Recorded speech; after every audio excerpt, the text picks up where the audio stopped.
नमस्कार, हेडलाइंस बिहार देख रहे हैं आप। मैं हूं आपके साथ प्रियांक सौरभ। मधुबनी नरसंहार मामले को लेकर रोजाना नए अपडेट्स आ रहे हैं और इस मामले को लेकर जिस तरीके से तमाम राजनेता सक्रियता दिखा रहे थे, पिछले सप्ताह पप्पू यादव भी मधुबनी पहुंचे थे। उन्होंने तमाम पीड़ित परिवारों की मदद भी की थी, नकदी सहायता भी की थी। पटना के पारस अस्पताल में जाकर घायल व्यक्ति से भी उन्होंने मुलाकात की थी और लगातार उन्हें मदद करने की बात भी उन्होंने कही है। फिलहाल उन्होंने उन्हें 1 लाख रुपया भी दिया था। लेकिन ऐसा क्या हुआ कि अब क्षत्रिय महासभा ने पप्पू यादव के पैसे को वापस करने का फैसला ले लिया है। क्षत्रिय महासभा के राष्ट्रीय अध्यक्ष ने इस मामले को लेकर क्या कुछ कहा है, पहले आप पूरा वीडियो देखिए। मैं धनवंत सिंह राठौर, राष्ट्रीय अध्यक्ष क्षत्रिय सेवा महासंघ। दोस्तों, होली के दिन मोहम्मदपुर गांव में अपने ही एक परिवार में के साथ जो नरसंहार हुआ और उस हत्याकांड के बाद बिहार ही नहीं बल्कि पूरे देश के हर राज्य से क्षत्रिय समाज या हम कहें कि अपने राज्य से अन्य समाज के भी लोग पीड़ित परिवार के प्रति संवेदना व्यक्त करने के लिए, सहयोग के लिए मोहम्मदपुर गांव पर उपस्थित हुए। और इस हृदय विदारक घटना के बाद पूरे देश को, पूरे समाज को, क्षत्रिय समाज का हर संगठन या हर व्यक्ति एक मैसेज दिया कि हम बुरे समय में हम किसी भेदभाव को बिना रखे हुए हम अपने परिवार के साथ हैं और परिवार के साथ भी बिना किसी समाज के, किसी भी समाज के प्रति नकारात्मक बिना बात किए हुए, भाईचारा का माहौल बनाते हुए हम अपने परिवार के साथ खड़ा नजर आएंगे। या जो मीडिया इस हृदय विदारक घटना पर एक शब्द नहीं बोला, शुरुआत में जो घटना घटी नहीं, 1 घंटा के अंदर एक चैनल पर 4 वीडियो चलने लगा। बिहार झारखंड न्यूज का हमने अध्ययन किया उस समय कि एक न्यूज कि 5000 गाड़ियों के काफिला के साथ करनी सेना मोहम्मदपुर गांव में उपस्थित होकर ब्राह्मण समाज को मन भयभीत किया, बम फोड़ा, आग लगी किया, जो कोई घटना नहीं थी। आप उस डेट की अनेकों चैनल का आप हेडलाइन इस तरह के देखे होंगे। जो सच्चाई है कि उस दिन करनी सेना ही नहीं बल्कि क्षत्रिय समाज के जितने भी संगठन हैं या अन्य समाज से भी बहुत सारे लोग उस अंतिम शोक सभा में, कार्यक्रम में अपनी उपस्थिति दर्ज करने के लिए आए थे। और जो सच्चाई है, 100 से 125 के बीच में गाड़ियां गई थी और समापन तक कोई घटना नहीं घटी। उस घटना को क्षत्रिय समाज को जिस तरह से फिल्म में आजकल बहुत सारे इतिहासकार इतिहास में खलनायक के रूप में प्रस्तुत करता है, उसी तरीके से इस मीडिया ने खलनायक के रूप में प्रस्तुत करने का प्रयास किया। और पप्पू यादव ने यदि सचमुच में उस पीड़ित परिवार के प्रति संवेदना दिल से था, कोई गंदी राजनीति नहीं होती, तो करनी सेना को बीच में बिना लाए हुए यदि मदद जो जानकारी में आई है कि कल उन्होंने पारस हॉस्पिटल में 2 लाख रुपया दिया है, 1.5 लाख रुपया कल मोहम्मदपुर गांव जाके पीड़ित परिवार को दिया है। साथ ही घोषणा किया है कि मैं इस परिवार की हर लड़की की मैं शादी कराऊंगा, ये मेरी जिम्मेवारी है। बिना करनी सेना पर, समाज पर सामाजिक विद्वेष फैलाने का आरोप नहीं लगाए हुए होता पप्पू यादव, तो मैं जरूर सैल्यूट करता पप्पू यादव को, धन्यवाद कहता। लेकिन गंदी राजनीति के तहत समाज को अपमानित करने का प्रयास किया और साथ ही इस तरह के सहयोग देने का प्रयास किया। दोस्तों, जब इस विरोध में हमने 2 दिन पहले भी बात रखी, तो अपने ही समाज के बहुत सारे लोगों ने हमें फोन करके कटुतापूर्ण बात कही कि आप कि समाज के लिए क्या किए हैं। पप्पू यादव आगे आके मदद कर रहा है। यदि उसने करनी से आपको अपमानजनक बात ही कही तो इस बात के लिए आपको फेसबुक लाइव नहीं आकर उस बात का विरोध करना चाहिए। कोई मदद तो कर रहा है। और जब आज हमने 3 घंटा पहले फेसबुक पर 5 बजे का समय हमने दिया कि मैं फेसबुक लाइव मोहम्मदपुर हत्याकांड में जो पीड़ित परिवार है, जिनको पूर्व सांसद पप्पू यादव ने जो सहायता राशि दी है, पप्पू यादव को आदरपूर्वक सम्मानजनक तरीके से उधार पैसा समझ के वापस करना है। इस बात के लिए हमने फेसबुक लाइव आना उचित समझा। हमारे बहुत सारे साथी भले कटुतापूर्ण बात की हो, लेकिन उनकी बातों में भी सच्चाई थी। कुछ लोगों ने फेसबुक पर तो कहा कि पप्पू यादव के पैसे में क्या कांटा लगा हुआ है। कुछ लोग ये कि उस बेचारे की कोई मदद नहीं कर रहा तो क्या करे। और फोन पर तो हमें अच्छी बात है, कम से कम फोन पर ज्यादा कटुतापूर्ण बातें हमें लोग कहे कि आपने क्या मदद की है या पहले भी क्या समाज में मदद की है कि आप सिर्फ फेसबुक पर आके कुछ भी बोल जाते हैं। दोस्तों, वर्ष 1995 ईस्वी में पटना में आईएएस की तैयारी के लिए हम आए हुए थे 93 में, लेकिन 95 में हमने तैयारी छोड़ के क्षत्रिय सेवा महासंघ और अखिल भारतीय अपराध विरोधी मोर्चा की स्थापना की थी। कुछ घटनाएं हुई थी, कुछ बातें थी जो हमें इस बात के लिए मजबूर किया कि हमें संस्था बना के समाज के लिए कुछ करना है। और वर्ष 1995 से लेकर आज तक 26 साल के सामाजिक कार्यक्रम में 365 दिन 24 दिन हम लगे रहे। 1 रुपया हमने आज तक किसी से चंदा नहीं लिया है, 1 रुपया भी।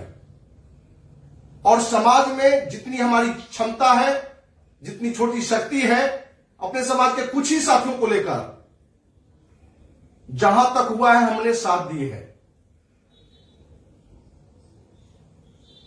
और हमने ये संकल्प लिया कि जो भी कमाएंगे कम से कम आधा सामाजिक काम में लगाएंगे। और हमने आधा नहीं, लगभग 70% से अधिक सामाजिक कार्यों में हमने खर्च किया। 26 साल के काल में हमने लगभग 10 करोड़ से अधिक रुपया, वो रुपया जो टीडीएस कट के हमारे अकाउंट में आए, लगभग 2 दर्जन गाड़ियां 4 व्हीलर अनेकों कंपनियां से हमने अचीव की। अपने पारिवारिक जीवन जीने के अलावा सारे पैसे हमने सामाजिक जीवन में खर्च कर दिया। न तो हमने एक जमीन खरीदी, न मकान खरीदा। और आज मैं आपको फिर पूरे देशवासियों को साक्षी मानते हुए यह संकल्प लेता हूं कि जीवन के अंतिम सांस तक न 1 इंच जमीन खरीदूंगा, न मकान खरीदूंगा। अपनी कमाई से एक पारिवारिक न्यून मध्यम जीवन के अलावा कोई किसी तरह का धन संग्रह हम नहीं करेंगे। दोस्तों, ये बात सही है कि आज पप्पू यादव ने जो पैसा सहयोग करके आया है, क्या लौटा देने से फिर उस परिवार को मदद कौन करेगा? इस तरह के लोग के कर्तव्यपूर्ण क्वेश्चन थे। पहली बात कि जो पीड़ित परिवार है, कहीं ना कहीं उनको यह पता नहीं है कि हमारे ही समाज को अपमानजनक टिप्पणी करके पप्पू यादव इस तरह के सहयोग दिए हैं, इसलिए उन्होंने सहयोग लिया है।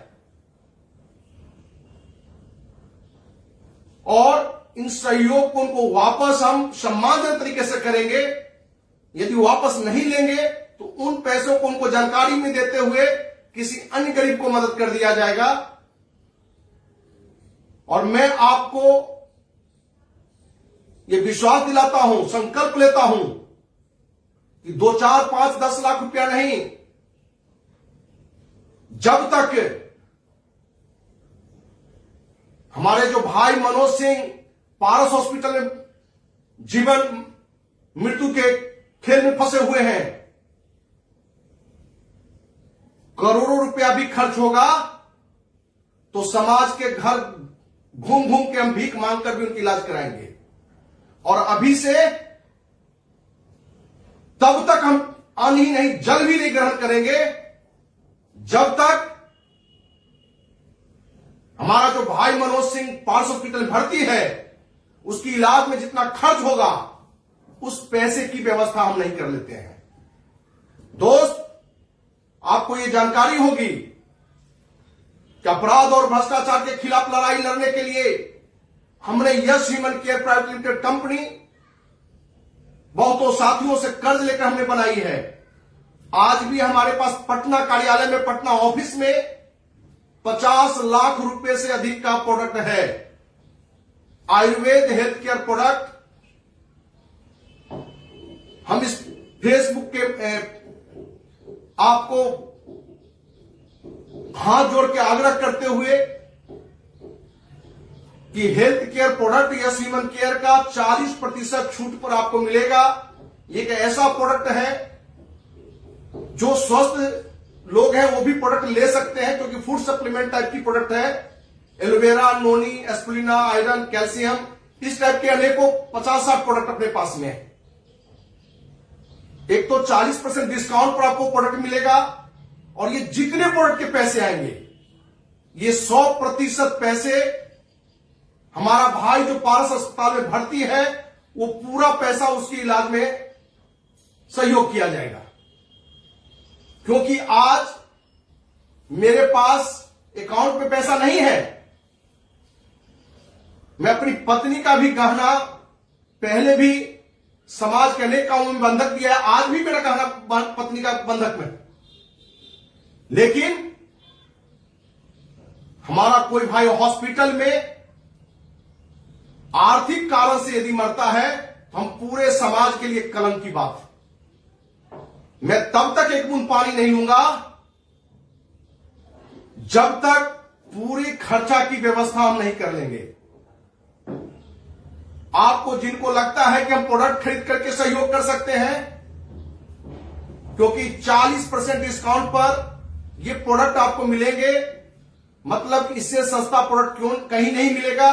क्योंकि इस कंपनी की हमने स्थापना इसी बात को लेकर की थी कि इसकी 100% प्रॉफिट सोशल एक्टिविटी में लगेगी। लेकिन आज ये प्रॉफिट नहीं, जितना प्रोडक्ट बिकेगा सारा पूंजी हमारे भाई मनोज सिंह के इलाज में लगेगा। साथ ही हमने 26 साल के सामाजिक जीवन में चाहे 1 रुपया हमने चंदा किसी से नहीं लिया। मैं घर घर जाऊंगा, हाथ जोड़ के भीख मांगूंगा अपने भाई के इलाज के लिए।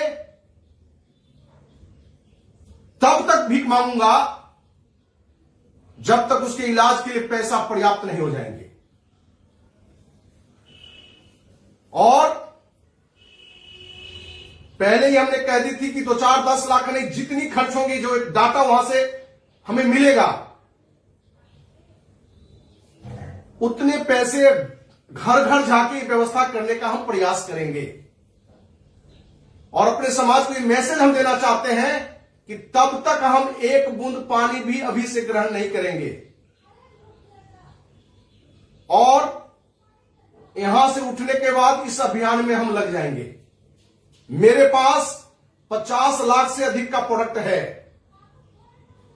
यदि सिर्फ पटना शहर से ही जितने भी अन्य समाज की बात छोड़ भी दे तो सिर्फ राजपूत समाज में ही इतने लोग हैं कि कोई 1000, कोई 2000, 5000 का प्रोडक्ट भी ले लेगा तो 50,000 का प्रोडक्ट बिक सकता है। और ये 50 लाख रुपया